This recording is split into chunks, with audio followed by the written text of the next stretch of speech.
Hey there, creatives. Thanks again for tuning in to this final episode for 2021. Um, Today, you're going to be listening to a conversation with Karen Anderson and myself. And Karen is an art therapist that created a image-based career assessment. And I had heard about her work years ago at a conference, and somebody was telling me about the presentation that she had attended and learned about her assessment. And I always wanted to learn more, and it kind of fell off my radar for a bit. And so I was really excited to connect with her and learn about it and get an opportunity to take the test, which is fully online. So it's very accessible. And it's a really cool story how she came up with this assessment tool and how beneficial it can be for a variety of populations, but particularly for folks that don't read or write, because it's all image based. Whereas so many of the career assessment inventories that we might utilize in our field, if we engage in that at one point in time, I um, did that in the school system for kids that were going to graduate from high school. We would do a whole battery of career assessments. And you really do need to be able to read and understand. And so if somebody doesn't have a strong fluency level, they might be misanswering the questions that they're taking on some of those assessments. And so that I think that is what makes this assessment really cool. Plus, she shares a really cool story about how she was assessing the effectiveness of the images and the meaning that they conveyed.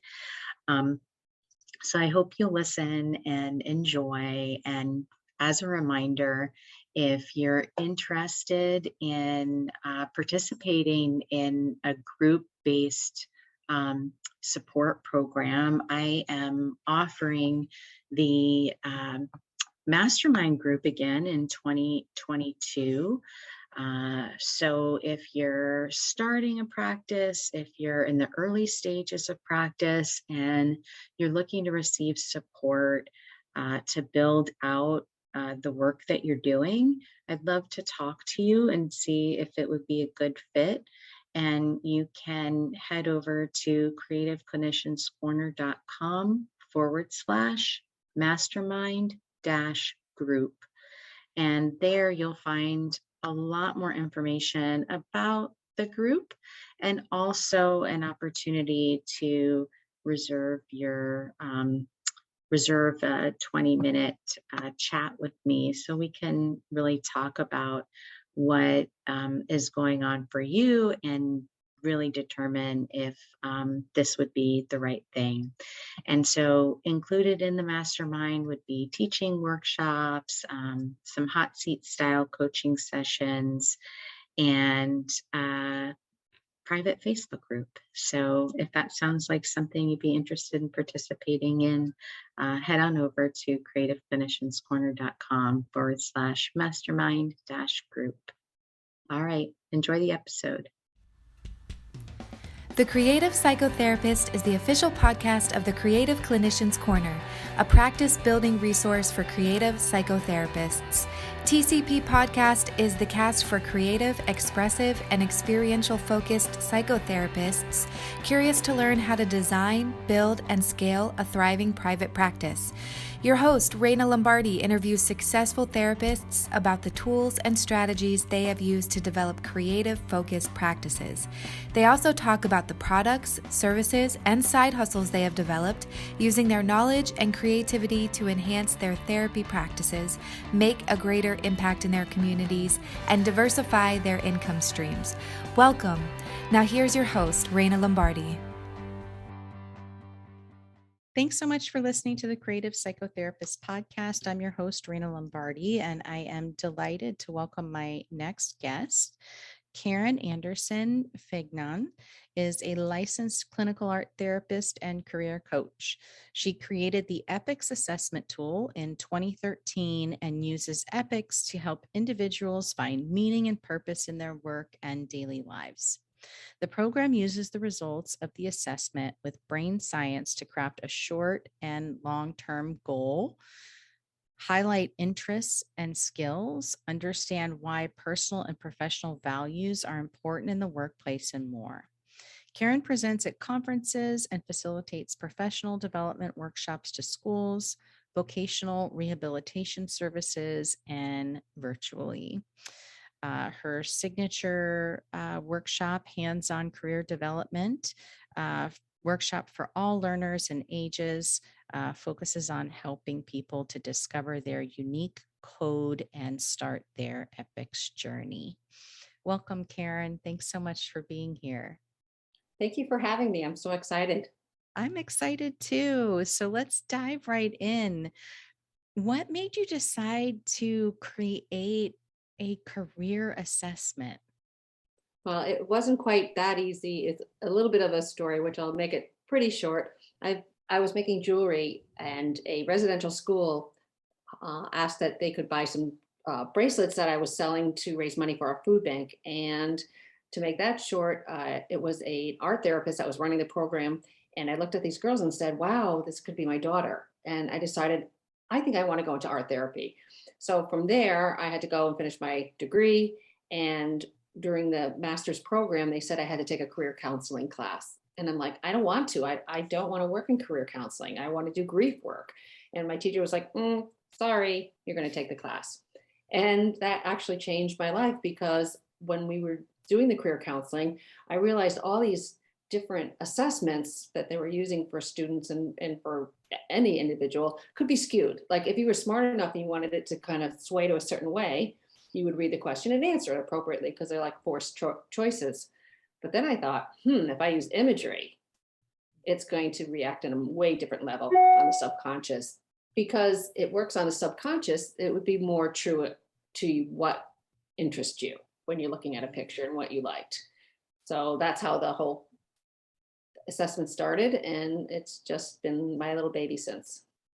So did you start developing the assessment during your graduate training program? Yes, I did. Actually, it was my thesis. It was very interesting how it came about. I used my flights as a flight attendant to ask people if a certain image made them think of a certain reaction or have a certain, emotion attached to it. So it was kind of interesting doing that. And then at the end, I presented it for my thesis and got it in the Library Congress or Library, whatever, of the US. Yeah, Library of Congress. Yeah, very cool. Very cool. So share with the listeners a little bit about how it's set up and structured. And I know it's kind of still in evolution. The way its current iteration is not what you originally created. But it's grown to be that, and obviously it's creating more accessibility in its current version. But share with us a little bit about that. So as it started out, because I wasn't thinking about copyright in imagery, the images that we used were collaged from different magazines. And what the whole basis is on, it's called the Holland Codes. And there's 6 themes in the Holland Codes. And this man back in the 1950s, Dr. John Holland, he said that in order to have a successful and meaningful career, you need to have your environment and personality be coherent with your work area. And so they came up, he divided, and then he realized that careers have the same type of traits as people do. So that's how the whole Holland Code and your unique code came about, saying that if you were, say, for example, there's 6 of them, it's realistic, artistic, investigative, social, enterprising, and conventional. And so your top three, if those top three codes were of your personality, were also found in the work career that you're doing, then that you would find yourself successful and be happy and satisfied in your work. So that's how that whole development started. But then I was like, when I looked at it, I thought, knowing myself, I thought, my personality, I'm very, very social. However, I do need a little bit of limitations on when I work, and I need a structure a bit. I mean, I can go outside the box, but I really do kind of need that structure and that hands-on experience. So I don't, although I work in a social environment, I prefer something that's more realistic. So it's just kind of interesting how it works. And that's when I decided it had to go a little deeper than just three letters.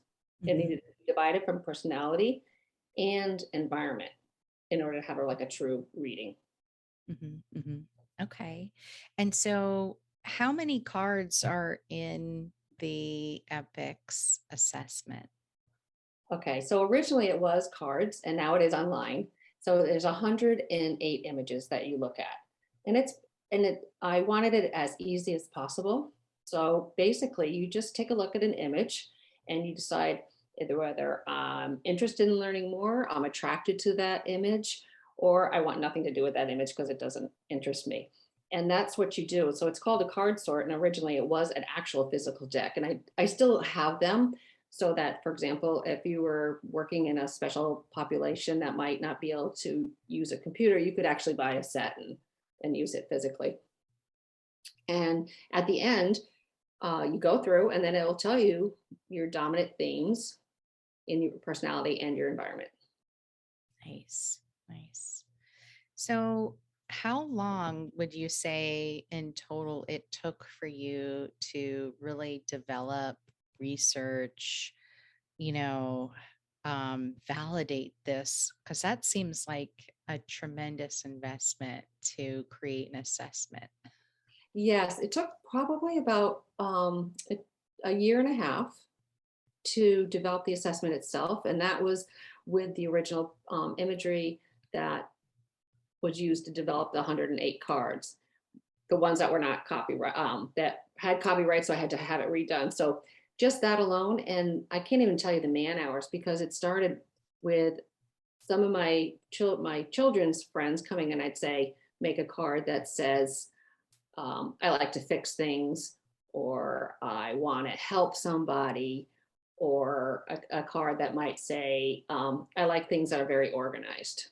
Mhm. So originally, so just to give you an idea how long it took, I had about 25, 30 images for each. There's 12 categories. So about 30 to 25 images for each one. And then some were just rejected right away. Then once I had a good amount, 20 to 30 each of them, I then went to people and asked them what one doesn't work. So it was a very long and arduous elimination process. Then when that was done, I ended up with, I think there's 9 in each category. Well, I know there is. And I took it to a community college to have the first pilot test. And we did about 75 students and faculty to take the assessment. And it was very successful in that sense. Oh, that's really cool. Wow.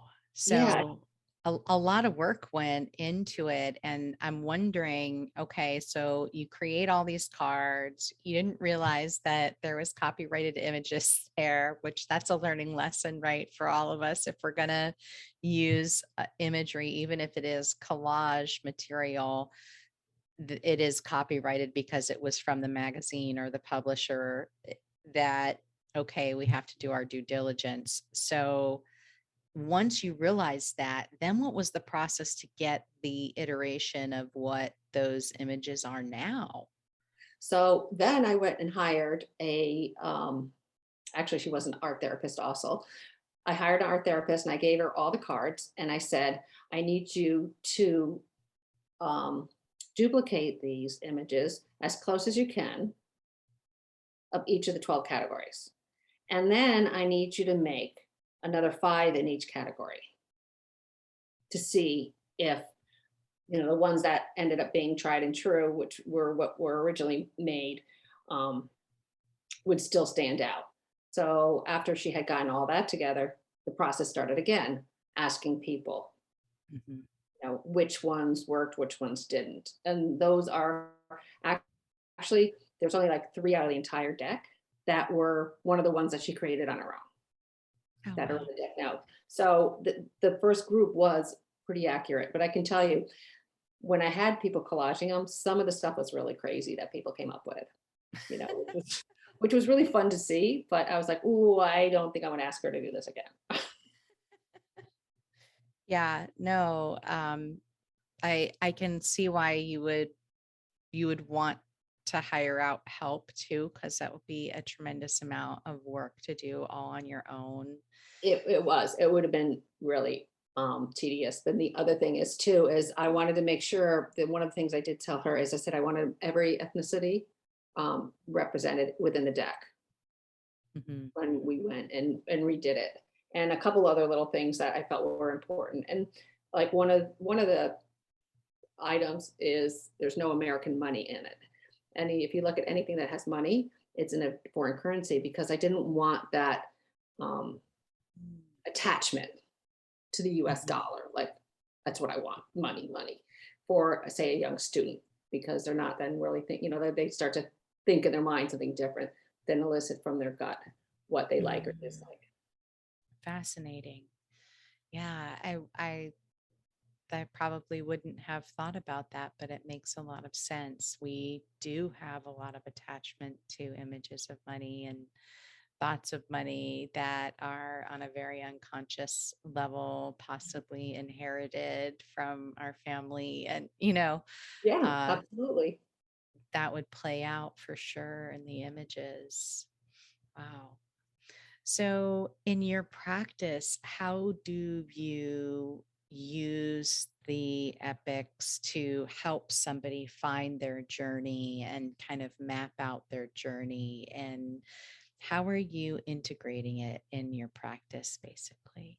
So I originally, when I first started using it, it would be I would have them take a individual come and take the assessment, and then we would do a quick response of exactly what they were feeling at the time, because it's kind of interesting. Sometimes somebody may have a response to an image, and it might be something linked to the past or an experience, something with their family, and they need to work through that issue too, which was kind of interesting. And that was, one of the things of using a deck as a therapist versus online, because you actually have that card and it's that feeling. However, online it works just as well, because the client can tell you, this was the card that gave me an issue. And then from there, we would talk to our reflections. The next thing I would do is have them make a collage of where do they see themselves in 5 years? Or sometimes I'll even do one of the person, place, and thing. I'm not too sure if you're the animal. I'll do that because it's really interesting how different signs or traits will come out in an animal or in an environment that they don't really think about bringing into their work.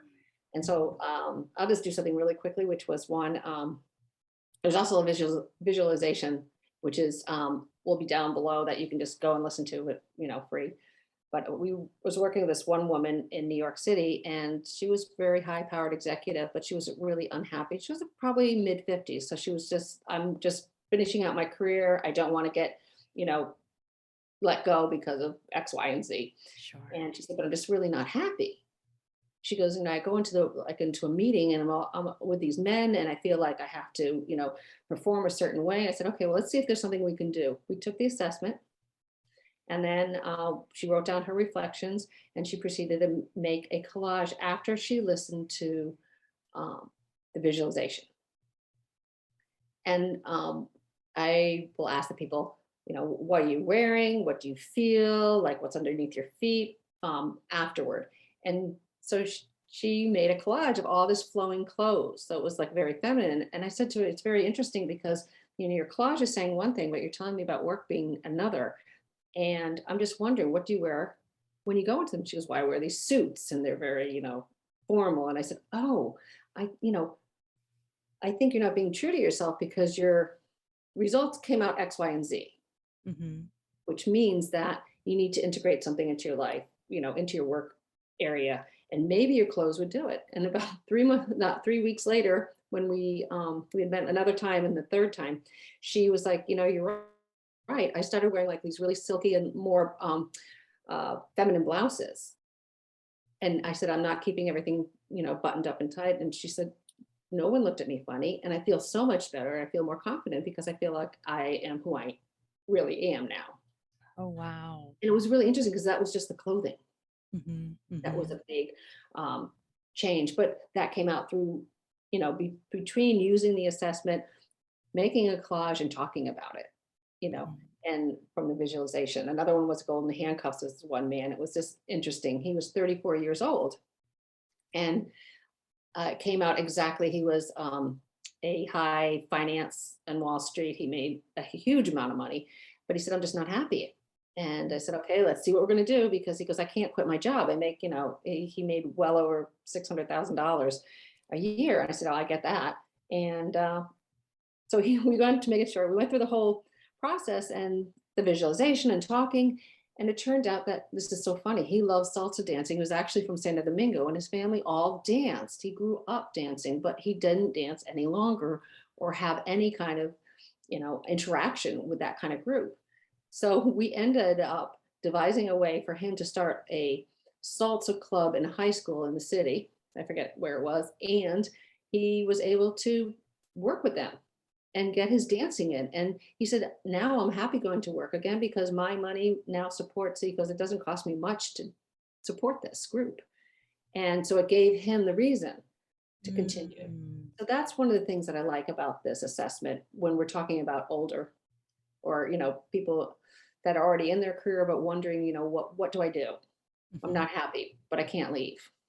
I love that. Yeah, I think that's an easy place for people to find themselves. They've invested many years to achieve the success and the financial stability that they've acquired at that point in their occupational journey, and want something different for themselves, but don't necessarily want to give up that stability and, I mean, all those years that go into getting yourself to be in that position. So what a beautiful way of helping him discover um, how he And could create more balance in his life to enhance what he was doing at work.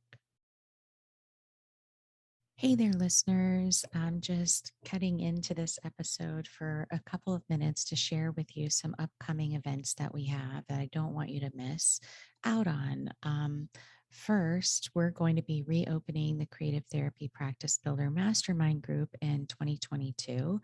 And if you've been listening and you're ready to take action and create the creative arts practice of your dreams, and you want support around that, then this might be the group for you. We're going to meet 60 minutes 3 times a month, and we'll have 1 week be a particular topic of focus, providing some education and resources. And then the other 2 will be really focused on pinpointing challenges that you're having as you're building your business or growing your business. And we'll provide you with support around those and additional resources to support you to overcome whatever it is that's challenging you in the moment. The group is going to be capped at 10 participants, so it's going to be small and intimate. Even if we only have 5, it'll be a nice group, and we'll keep going if there's only 5. And so in order to sign up for that, you can head over to creativeclinicianscorner.com/mastermind group, and you can check that out there. I look forward to seeing you then. I think that's why using that creative expression, whether it's using art therapy or a music therapy, whatever it is, to let that subconscious come up and Mhm. make you remember, what it is that makes you, smile, bring joy to your day. Yeah, I think that's really important in work satisfaction. It's not just the time that you're spending at work, it's how you spend the time outside of work. Mhm. Um, that is really important and impacts how you feel at work. It impacts not just how you feel at work, it impacts your personal life, your friends, your family, because, and that's what I say to different people, especially when I do presentations and workshops. If you're not happy, no one Mhm. around you is going to be happy when you're there, Mhm. unfortunately. But it's kind of like a ripple effect, and it's kind of interesting because when I first developed the assessment, I was working just with individuals one on one, and I found that I really shine doing like more group work and teaching others. So I have every year we do a training. It started out with 5 counselors, and now it's up to 52 for the state of Connecticut that uses the assessment. And that's actually in special populations because it is so easy and there's no anxiety when you're taking the assessment, and the different activities that I've written and have asked like for input, like what would be helpful for your clientele, and we can Yeah. devise something that it's shining there, which is great. Oh, that's really cool. Um, I I definitely recognize that in taking the assessment that it reduces the barriers that would be present in other typical career assessments that are offered because there's no language. Exactly. So, and that barrier's gone. And then they realize there's no right or wrong, which is, you know, I mean, we always say that, but when you're reading something in the verbal, words are coming out. If you don't quite know what's going on, it's kind of hard for some, students or Hmm. individuals to say, yes, I like it, or no, because they don't really know what we're talking about. It reminds me of an assessment long ago. And that was the other thing, an art therapy assessment that factored how I chose these cards and images was they were doing oh, I forget, it was an assessment in either Korea or somewhere, and it had picking an apple from a tree. It's a typical assessment, Hmm. and everybody failed because they made them blue and orange and green, like all different colors, and they were just all different shapes. And it's because the people in Korea didn't know what an apple tree was. And so they just did a wild stab at things. And I think that happens too a lot, especially, with students or somebody with language barrier or just has a different maybe cultural background. They're not exactly sure what something is. So they'll just take a stab and Hmm. then they end up, with a result that's inaccurate. Yeah, which is interesting too, because when you think about art, right, and the creativity that goes into art, we want to encourage people to be imaginative and, not do things from a literal place. Um, so if you make a purple apple or a green apple or an orange apple, that Yeah. shouldn't that shouldn't be like held against somebody in a way. Yeah. So when I'm working with like groups of students, I say use your imagination when you're going to make the collage or you're doing things because, our jobscape is so different than it was when like I was growing up. We had pretty much, standardized kind of like, okay, you can go into this area, but now with this whole new gig economy and, the apps and the digitalness, if you can get that imagination, if you can, tap into that inner voice in you and say, yeah, this is what I'm good at, and this is what I would like to do, then there very well can be a place for you out there to do Mhm. just that, which those opportunities, yes, you do have to still probably have a job that pays your bills, but there are opportunities now that you can be way more creative and have that making a purple apple, Mhm. because there's Mhm. other people out there that want a purple apple, Yeah, you for know so sure. and that's why it's like, it's all based on your intuition and what you know about yourself. And that's the other thing that's so great about this assessment. And of course I love it, but it validates what we know about ourselves. It's not what your parents, your friends say that they think you are. It's not what some other person you've met, say you are. It's what you know deep down inside. Mm, right. And, and whether or not, you share that with somebody, that's up to you with this, but it does kind of tell you, hmm, this is you, you're right. So go with it. Hmm. Yeah, I think that's is so important. There, people, particularly young people, are under so much pressure to know what they're going to do for their career in the teenage years, where it's so difficult just to get through the day, let alone to be thinking about what am I going to be doing for my career? Why do I have to know what my college major is in high school, and all of that, to give them more freedom to say, like, here are the arenas where you're really going to shine, and which one resonates with you. And you don't even have to decide, like, but you can start taking steps in that general vicinity, right? Like, if you are more creative, figuring out what are all the different types of creative focused jobs that are out there. And there are so many now. Um, So so, that's absolutely true. I mean, and like I said, the opportunities are pretty endless when you think of, all these new apps and workways. Whoever thought Uber would take over taxi cab drivers? I mean, but it was just somebody who had a thought, and mhm, that's what I like to encourage. If a student wants to be that way, then you have to encourage that, because they may not want to become a construction worker, or they may not want to go into academia, or have to spend 10 years before they can actually get a paycheck. Well, both my kids have done that, and they're like, what did I do? I mean, they'll be happy afterward, but they it was definitely an eye opener how hard it is now to get a job in one of those typical careers. yeah. Yeah, it's definitely a different market for sure. Hmm. Yeah, a lot of people struggling to find careers.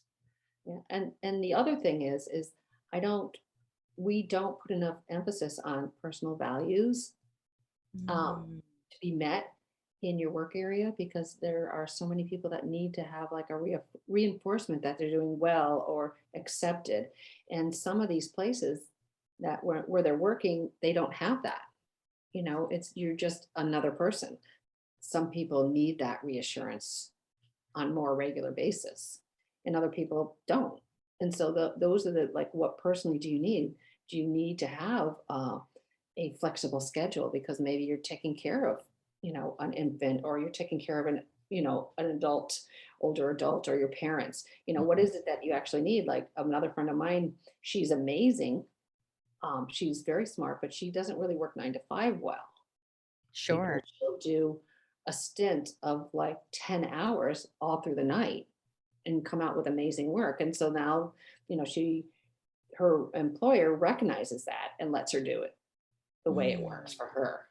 And those are all the things you really need to consider too when you're talking about the environment that you're working in, not the job per se, but what is it that you need that's going to make your life better and give you more quality time, either at home or just in interacting and communicating with others, so mhm. that you're not so stressed. Yeah. So how do you go about, like, helping people to identify and understand what those variables are? I think for some people that might come really easy and they might have just a sense of knowing about it. But for other people, I think they might not really know at all.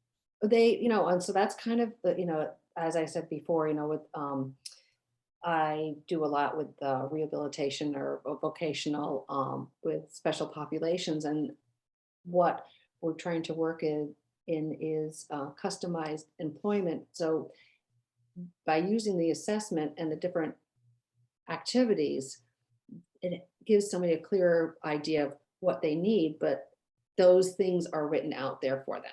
They're in a worksheet? Like, do you need a job that's on the bus line, or do you have to be driven to work? Things that you really don't think about. Are you willing to take a class to get a certificate? Can you take a class Mm, online for a certificate, or do you need to, do you need to be in a classroom, or do you work well alone, or can you work with one or two people, and a big team, is that overwhelming? Like mm. sometimes some people, the stimuli, like I know some people have effects with lighting Oh, or yeah. noise levels, and it doesn't mean that they have a disability. It's just them, just they need to have a very clean work environment. Hmm. So those are things that I think need to be brought to people's attention more, Sure. than just, oh, you're great at math and you can do X, Y, and Z. Yeah, I think that's that is really an interesting thing to think about, because a lot of times we like to lump people into groups based on the tasks which they're performing, but each person is performing that task from a unique perspective. And I'm just thinking about going into different artists studios, for Mhm. example, where you go to some artist studios and you can't make heads or tails of what's trash and what's work and what's going on, and there's stuff everywhere, and it's like it is a very stimulating environment.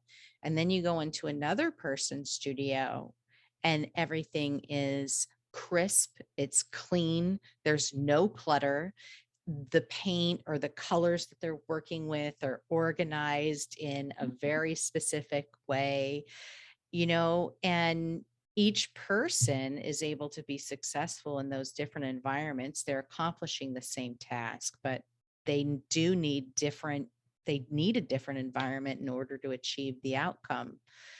So that's great. Exactly. And then you just think, could you imagine the person, who needed something so structured and, orderly, have to work in an environment of chaos?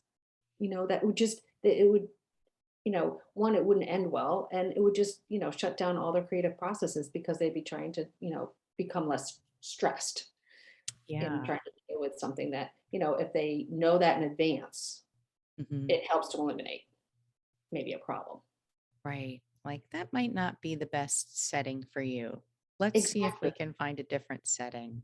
Right. So if you're working, if you, use this assessment with your client, then that would be something, like, yeah, oh, you know what? This person might need to do a little more work here and be able to pull out that worksheet. Mhm. Yeah. Yeah. So, Very yeah. cool. So when you are, working with people in like the vocational rehab facilities and within the school systems, when you're talking about like career opportunities, do you bring up how often or with what frequency people should be kind of checking in about, is this still the right fit? Do I need to make a change? I do, so a lot of times now what I've done, I'm not working with the students, I'm working with the faculty. And I, when I give the professional development, and it's given to them so that they can then turn around and use this assessment with their students. But I say to them, take this assessment for yourself. Don't think about the student, because when was your last time you had a career checkup? Because again, you could, your interest in attractions change as you get older, your priorities shift, and you're, what you value will change a bit, of course. I mean, it just has to evolve. And so I think that one adult should go, every couple of years and check. I mean, or especially if they're not happy where they are. That's a big major um, eye opener, saying, "Oh yeah, let's see what's going on." Because like I said, it could be just as simple as shifting the clothing you're wearing for that one woman, you Hmm. know, or it could be something like, okay, I have to do a whole redirect, like, from going back to school in the mid 40s to finish your undergraduate and become an art therapist. So, you don't know what you're in for, but it's if you don't know, nothing changes as nothing changes, Hmm. basically, and that's on my website. And you have to take that step forward. And I think like every couple of years, people should do a career check and make sure. Yeah, I like that. Yeah. And Hmm. that's why, I would love like companies to offer something like this. Yeah, when I was first starting off as a professional, in mental health, I thought, oh my gosh, there must be something wrong with me. I can't seem to stay in a work environment longer than a year or two and without needing to make another change. And then I came to realize that there wasn't something wrong with me. Mhm. It was that I wasn't compatible to work in those systems and that I needed to create a system of my own to be successful and content. But it took a long time to get there. Um, and even now in having my own thing, I feel like that's helpful because I can continually make those changes. Like, you know what? This isn't working for me.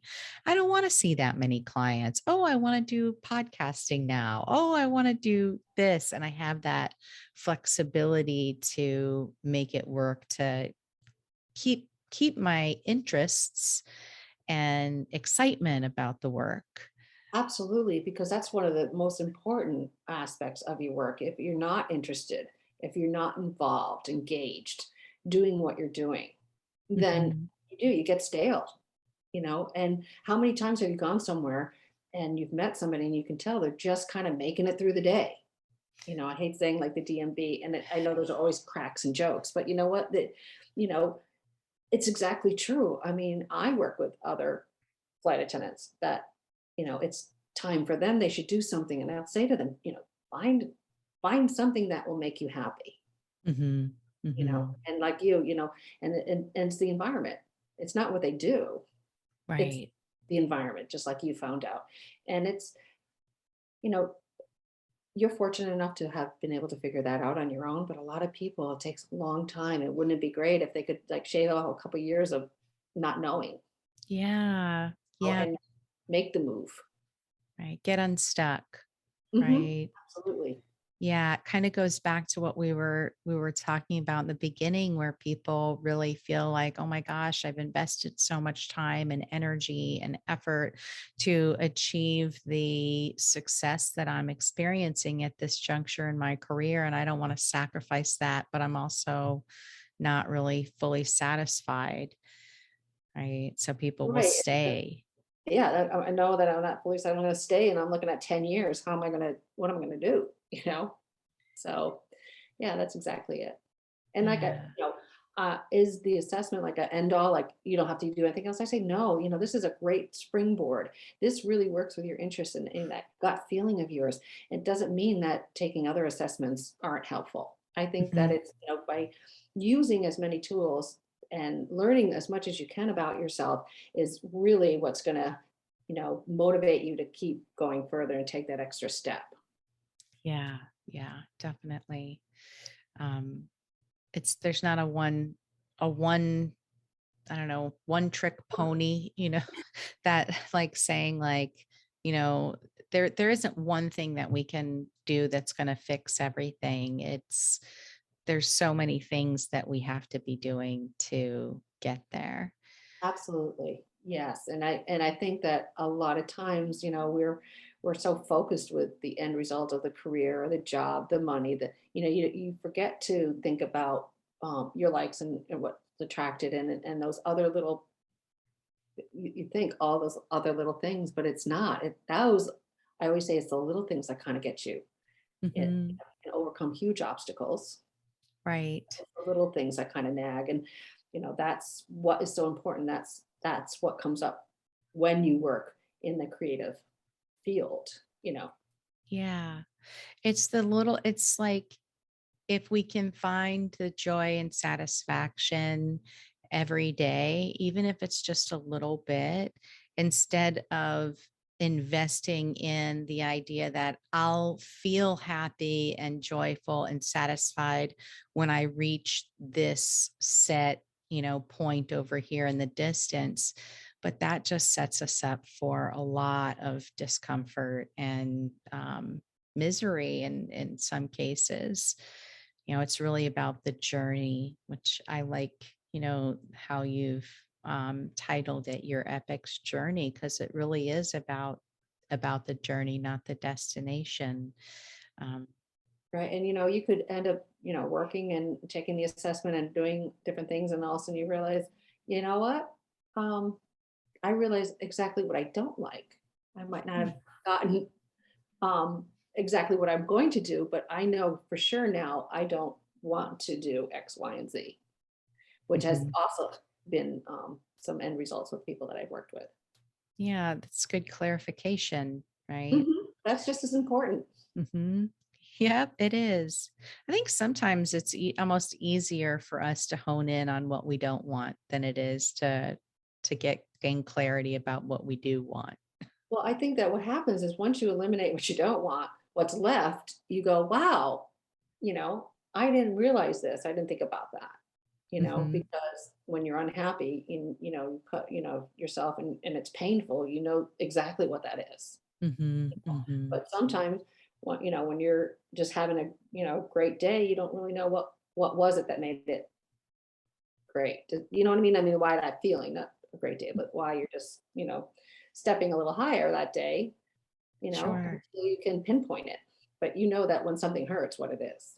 Hmm Yeah, I think there's something too about our energy, how much energy a job takes from us, right? Versus how much energy it is like renewing, like if we're doing something where we are feeling a lot of satisfaction and joy, it feels like we still have a lot of energy left to give. But in some cases, when we're in positions where it's void of that, it can feel like, "Oh, I don't have any energy left for myself to really like go and do those things that I really love, like the gentleman you were mentioning with the salsa dancing, you Right. know? Yeah. But he had forgotten about it. But then when he remembered and started doing it, he was like, okay, I've got now all the energy in the world to go and do my work so I can get back to this. Right, right. So yeah, Wow. that was one of my really heartwarming, you know, stories. Yeah, it's really cool. It's a really cool outcome for sure. Yeah. So, if people wanted to take the EPICS assessment for themselves, where can they do that? I have two websites. One is epicscareer.com and the other one is yourepicsjourney.com. And either one will lead you to take the assessment. Okay. And if they take the assessment and they're like, you know what, I think I could really see myself using this with clients, Mhm. how can they train with you to learn how to further utilize the tool in an effective way with their clients?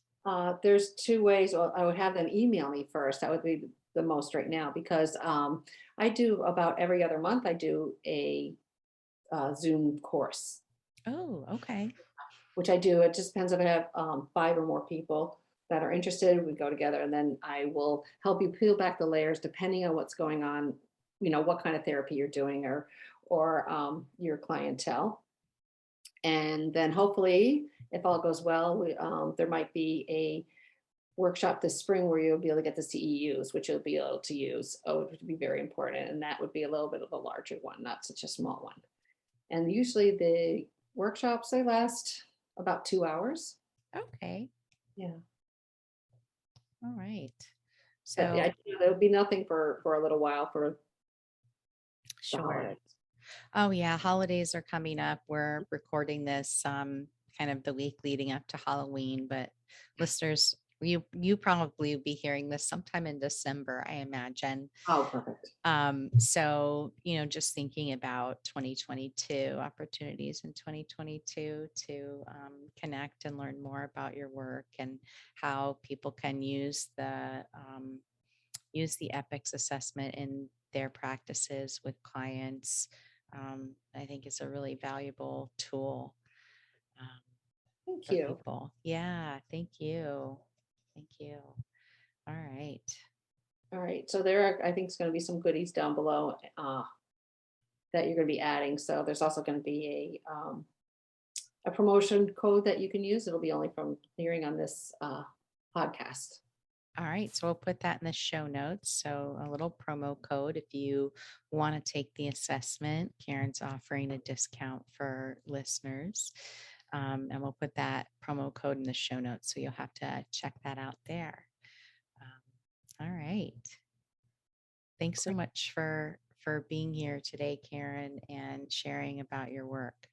Absolutely. It was my pleasure. And I look forward to talking to you again. And if anybody has a question, just email is great. Be All right. happy to. And what's your email? Oh, it's Karen, Karen, at EPICS, EPICS career.com. Everyone, that's Karen, Karen, at EPICScareer.com. All right.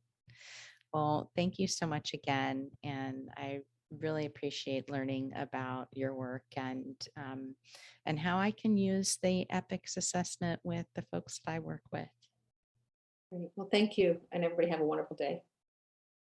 Hey, creatives. I hope you enjoyed that episode with art therapist Karen Anderson and learning all about her EPICS career assessment tool that she developed using images. And I just loved the story behind how she created it.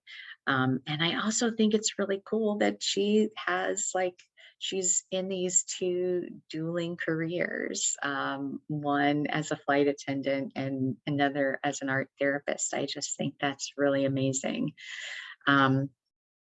Anyway, I hope you enjoyed the episode and you take her up on checking out those resources, checking out the assessment tool itself.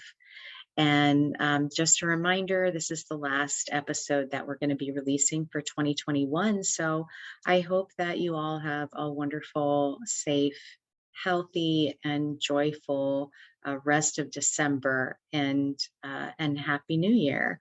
And we'll be back with new episodes in 2022. That will begin mid-January, and then we'll probably take another break sometime in the beginning of summer, maybe similar to what we did this year, and then come back in the fall and take another month off, mid-December through mid-January again. So set your calendar. That third week of January, we'll be releasing new episodes. And don't forget, if you're interested in receiving support in growing your practice or building a practice, I have some seats open in the 2022 Mastermind group. And I know you already listened to it earlier, so head on over to creativeclinicianscorner.com/mastermind-group to learn more and sign up for a 20-minute Zoom with me to see if it's a right fit. We can talk about what you're doing so far, what you need help with, what your vision is. And and I look forward to hearing from you and talking with you soon. All right. Take care, everybody. Thanks for listening to this episode of The Creative Psychotherapist. If you like what you heard, please rate, review, and subscribe wherever you listen to your favorite podcasts. For show notes, downloads, and additional resources, head over to the website at www.creativeclinicianscorner.com.